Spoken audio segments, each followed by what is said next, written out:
बिस्मिल्लाहिर्रहमानिर्रहीम। अस्सलाम वालेकुम एवरीवन, मैं हूं आपका मेज़बान मोहम्मद उसामा खालिद। उम्मीद करता हूं कि आप सब खैरियत से होंगे। अल्परसनान ड्यूक सेल्जूकियों की 60 एपिसोड का ट्रेलर तो रिलीज़ हो चुका है और 30 अक्टूबर को रिलीज़ होना है, लेकिन अभी भी मैं अल्परसनान के प्रोड्यूसर से ज़्यादा खुश नहीं हूँ, क्योंकि पहले तो उनको ये लास्ट 2 एपिसोड वहीं पे एंड कर देनी चाहिए थी जहाँ पे अनी किले की फतह दिखाई थी, और उसके बाद 2 एपिसोड दे के ख़त्म करना चाहिए था इस चीज़ को। और अगर वहाँ पे भी बात की जाए तो पहले कहा गया था कि एंड ऑफ सितंबर में रिलीज़ होना है सीज़न, तो वहाँ पे इनको एंड ऑफ सितंबर में ये सीज़न रिलीज़ कर देना चाहिए था। लेकिन कहा क्या जा सकता है, एमरे कोनक जो हैं वो उनकी अपनी ही प्लान्स होते हैं। 23 अक्टूबर ये भी कहा गया था कि सलाहुद्दीन 23 अक्टूबर को स्टार्ट होनी है, लेकिन अभी फ़िलहाल के लिए तो 30 अक्टूबर को अल्परसनान स्टार्ट हो रही है, और इसके मुताबिक देखा जाए तो वो भी मंडे को ही आनी है सलाहुद्दीन। तो अल्परसनान की दोनों एपिसोड के बाद ही सलाहुद्दीन की पारी आएगी।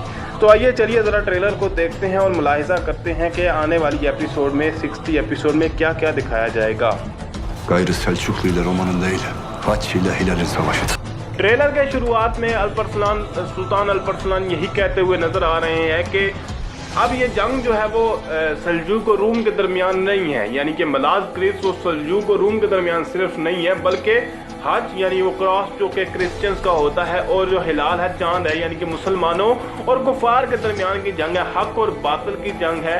ये असल में वो अपने जो सरदारान होंगे या जो भी उनके वजीर होंगे वो उनसे बात करते हुए ये बात कर रहे होंगे। आने वाली एपिसोड का अंदाज़ा तो आपको दोनों ट्रेलर से हो ही चुका होगा, क्योंकि 2 एपिसोड का ट्रेलर वो भी इतना ही है, उसमें भी यही जंग दिखाई जा रही थी और इसमें भी यही जंग दिखाई जा रही है। तो आने वाली एपिसोड में फाइट सीन्स तो बेशुमार होने वाली है और जंग जो है वो काफ़ी ज़्यादा इंटेंस होने वाली है। इसके अलावा तो अभी दोनों ट्रेलर में सबसे ज़्यादा जंग ही दिखाई जा रही है, और आसिस बेबी है जैसा कि आप नज़र आ रहे हैं। अब आसिस बेबी जो दिखाए जाएंगे वो बालों के साथ दिखाए जाएंगे, यानी पहले जो है उनके बाल छोटे थे लेकिन अभी उनके बाल बड़े दिखाए जाएंगे।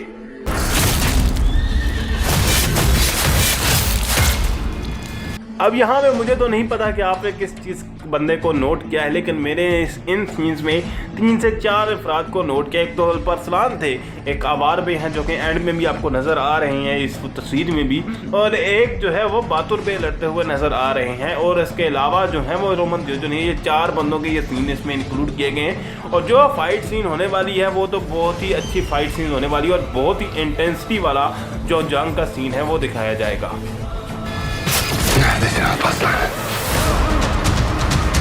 और मैं ये भी ऐड करता जाऊँ कि ये जंग से सिंपल नहीं होगी कि एक तरफ से अल्परसनान पे लड़ेंगे और दूसरी तरफ से रोमन दियोजन लड़ेगा, और एंड पे जो भी जीता वो मतलब के दूसरे को पकड़ लेगा, यानी कि रोमन दियोजन को अल्परसनान पे पकड़ लेंगे। ऐसा नहीं होने वाला, क्योंकि जाहिर सी बात है जो रूम की जो फौज आएगी वो अल्परसनान की फौज से काफ़ी ज़्यादा बड़ी होने वाली है।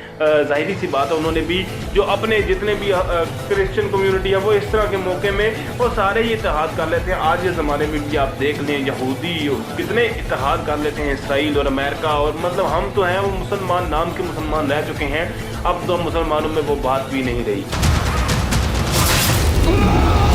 अल्परसनान ड्यूक सेल्जूकियों जहाँ पे एंड हुआ था, वहाँ से अनी की जंग से पहले जब रोमन दियोजन जहाँ पे सराय में आए थे अल्परसनान बे के पास, तो वहाँ में उनके साथ एक लड़की भी थी जिनको आर्तक पे जो है वो उनको लगा था कि ये तुर्क है, और उनको थोड़ा सा उनको इंटरेस्ट हुआ भी था, तो वो भी इस जंग में दिखाई जाएगी और उनका आर्तक पे के साथ आमना सामना भी होगा।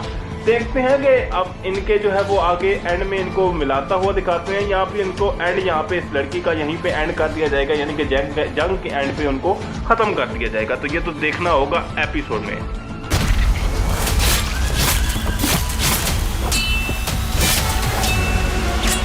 अब इन बातों की तो मैं ज़्यादा एक्सप्लेनेशन करने वाला हूँ नहीं, क्योंकि यहाँ पे तो जंग ही दिखाई जा रही है, और मतलब मैंने पहले भी ये बात की है कि काफ़ी ज़्यादा इंटेंस फाइट सीन्स होने वाले हैं, तो वही चीज़ दिखाई जा रही है। और बहुत जो एक्सट्रीम फाइट है वो रूम और अल्परसनान में यानी सल्जूक के दरमियान दिखाई जा रही है।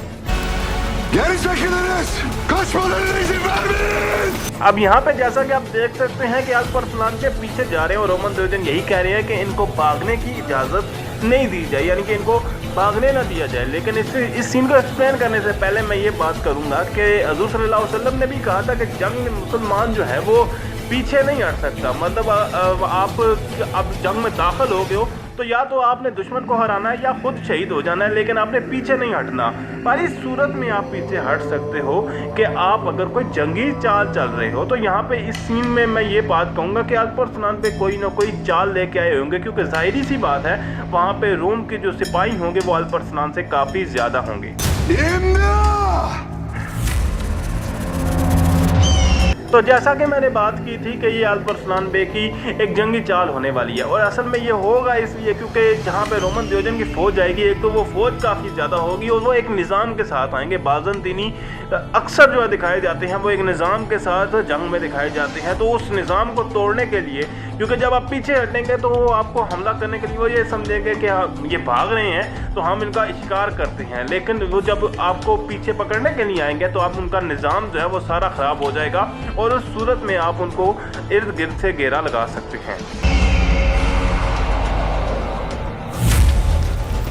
और बदकिस्मती के साथ रोमन दियोजन के साथ भी यही होने वाला है।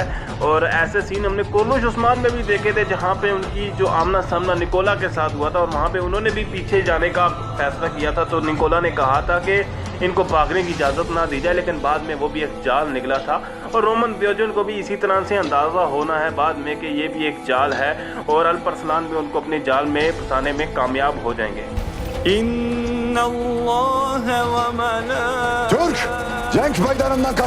अल्परसनान भाई यहाँ पे ये बात कह रहे हैं कि जो तुर्क हैं वो मैदान जंग से भागते नहीं हैं, यानी कि फरार नहीं होते। और ये सिर्फ तुर्कों के लिए नहीं है, ये तमाम मुसलमानों के लिए है कि आप कभी भी मैदान जंग से फरार नहीं हो सकते। जब आप मैदान जंग में दाखिल हो गए हैं तो या तो आपने उस जंग को जीतना है या दुश्मन को ख़त्म करना है या खुद जो है वो आपने शहीद हो जाना है। फरार नहीं हो सकते, किसी भी सूरत में आप ये जंग को फरार नहीं हो सकते। तो वो ये भी एक जंगी चाल का एक हिस्सा दिखाया जा रहा है।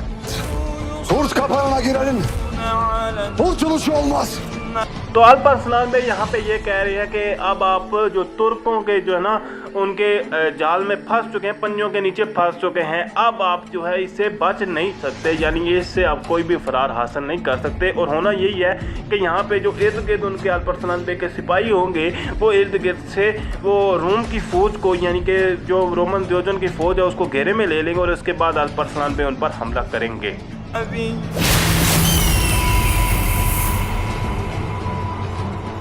तो ट्रेलर में तो यही बात मेंशन की गई है कि ये जो है एपिसोड नंबर 60 का ट्रेलर है। और अगर मेरे जहन में ये सवाल है कि अगर एपिसोड नंबर 60 में ये तमाम फाइट सीन्स दिखाए जा रहे हैं तो क्या एपिसोड नंबर 61 में सिर्फ जो है वो मलिक शाह के बारे में बताया जाएगा कि वो आगे वली आया तो उनका किस तरह से अल्परसनान बे ने फैसला किया और अपना फैसला किस तरह से सुनाया, या ये चीज़ें दिखाई जाएंगी। और ये जाल के बाद वाली जंग जो है वो अगली एपिसोड में दिखाई जाएगी या नहीं दिखाई जाएगी, तो ये आने वाली एपिसोड ही क्लियर करेगी।